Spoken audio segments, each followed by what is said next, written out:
이런 환자 같은 경우에는 콧근 연골을 이제 다시 박리해서 이제 원래 본인 연골의 모양으로 좀 최대한 복원할 수 있게 수술을 진행하는 게 제일 중요했었던 것 같고, 이분은 이제 콧근 연골을 변형시켜 놨기 때문에 변형시킨 걸 원래대로 되돌리려면은 피부하고 연골 사이를 보통 박리를 해서 수술을 진행하는데, 이런 분 같은 경우에는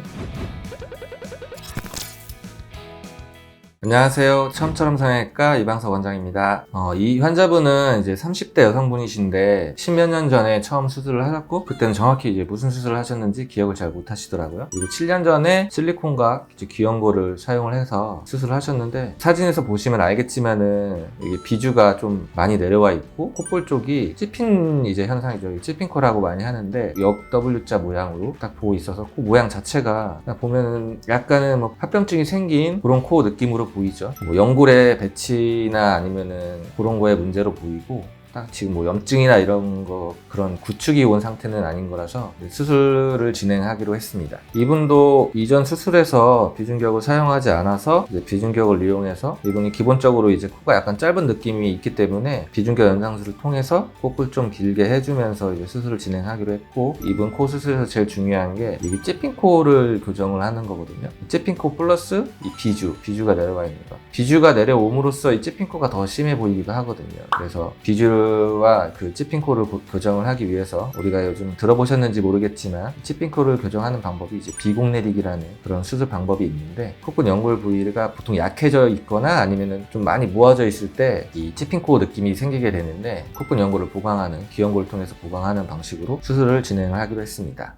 이 환자분 같은 경우에는 수술을 하면서 이게 제가 피부를 박리를 해서 콧근 연골을 확인을 했는데, 이분이 비주가 길어진 이유가 있더라고요. 이 콧근 연골을 보통은 우리가 코를 길게 하거나 이제 높게 하게 할 때 이 콧근 연골 위치를 이동을 시켜서 보통 만들어주는 게 이제 보통 방법인데, 이분은 약간 콧근 연골을 이렇게 모양을 변형시켜가지고, 이런 식으로 변형시켜가지고 콧근 연골을 해서 이렇게 앞으로 삐져나온, 이렇게 수술이 되어 있더라고요. 지금 7년이라는 세월이 흘렀기 때문에 이게 이제 참 펼치기가 쉽지 않은데, 이런 식으로 이제 다시 원래 모양대로 최대한 만들려고 노력을 했고, 콧근 연골 부분이 또 이제 약해져 있어가지고 그 콧근 연골 끝부분에 연골 보강을 해줘서 찝힌 코가 개선이 최대한 될 수 있게 수술을 진행을 했습니다. 일단 이런 환자 같은 경우에는 콧근 연골을 이제 다시 박리해서 이제 원래 본인 연골의 모양으로 좀 최대한 복원할 수 있게 수술을 진행하는 게 제일 중요했어요. 었던 것 같고, 보통 코 수술 후에 코끝이 찝히는 원인이 복코유 교정을 하면서 콧근 연골을 좀 과하게 절제를 하는 경우 이제 찝히는 현상이 생길 수가 있고, 아니면은 우리가 코끝을 높이기 위해서 연골을 이렇게 모아서 이제 봉합을 해주거든요. 이 봉합의 강도가 너무 끝까지 세지면은 콧근 연골이 가운데 쪽으로 모이게 되면서 이제 콧구멍이 찝히는 원인이 되게 됩니다. 그래서 이제 수술을 할 때 그런 거를 좀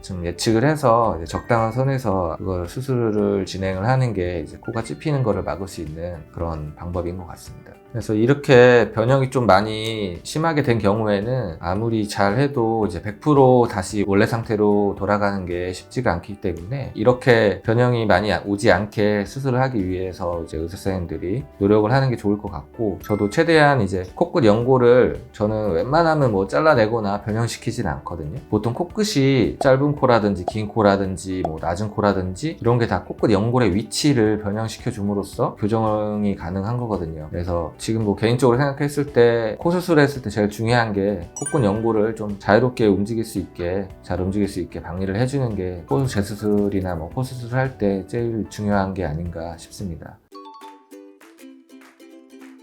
이분은 이제 콧근 연골을 변형시켜 놨기 때문에, 변형시킨 걸 원래대로 되돌리려면은 피부하고 연골 사이를 보통 박리를 해서 수술을 진행하는데, 이런 분 같은 경우에는 연골하고 코 안쪽 점막 사이를 이제 박리를 해줘야 되거든요. 그런 과정에서 좀 쉽지 않았던 것 같습니다. 별 5개 정도 하면 어느 정도 난이도인가요? 만약에 별 5개로 치자면 3개 반?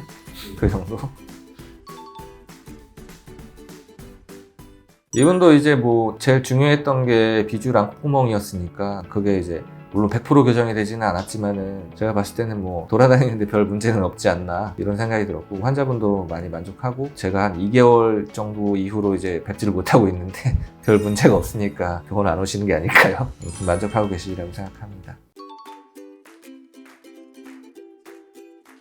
뭐 이분한테만 중요한 게 아니고, 이제 특히 이제 첫 수술은 우리가 박리를 한다는 게 제가 이제 연고를 개방형 수술을 하든지 뭐 비개방 하든지 콧근 연고를 확인을 하고 수술하는 게 제일 중요한데 그 콧근 연고를 확인하러 가는 과정을 이제 우리가 박리를 한다고 하겠죠. 피부를 이렇게 들어주는 콧근 연골과 분리를 하는 거죠. 이분 같은 경우에는 어느 정도 흉사를 좀 콧근 연골에 남겨놓고서 박리를 해도 괜찮은 이제 환자들이 있고 재수술을 할 때 이분 같은 경우에는 연골을 좀 확실하게 찾아서 교정을 했어야 됐기 때문에 아무래도 좀 뭐 수술이 쉽지가 않았습니다. 그래서 코 재수술에서 이제 제일 중요한 게 콧근 연골을 이제 정확하게 좀 찾는 과정인데 그 과정이 이제 코를 이제 박리를 해서 찾는 거죠. 그 박리할 때 좀 세심하게 박리를 해서 그 콧근 연골이 손상이 가지 않게 수술하는 게 중요할 것 같습니다. 복코 교정을 많이 하고 코를 많이 높이고 하면 이런 찌핑코가 잘 발생을 하거든요. 그래서 오늘은 이런 찌핑코 케이스가 있어서 한번 준비를 해봤고 찌핑코로 고민하고 계신 분들이나 아니면 뭐 궁금한 사항 있으신 분들은 병원 내원하셔서 상담 한번 받아보시는 것도 괜찮을 것 같습니다. 지금까지 처음처럼 성형외과 이방석 원장이었습니다. 감사합니다.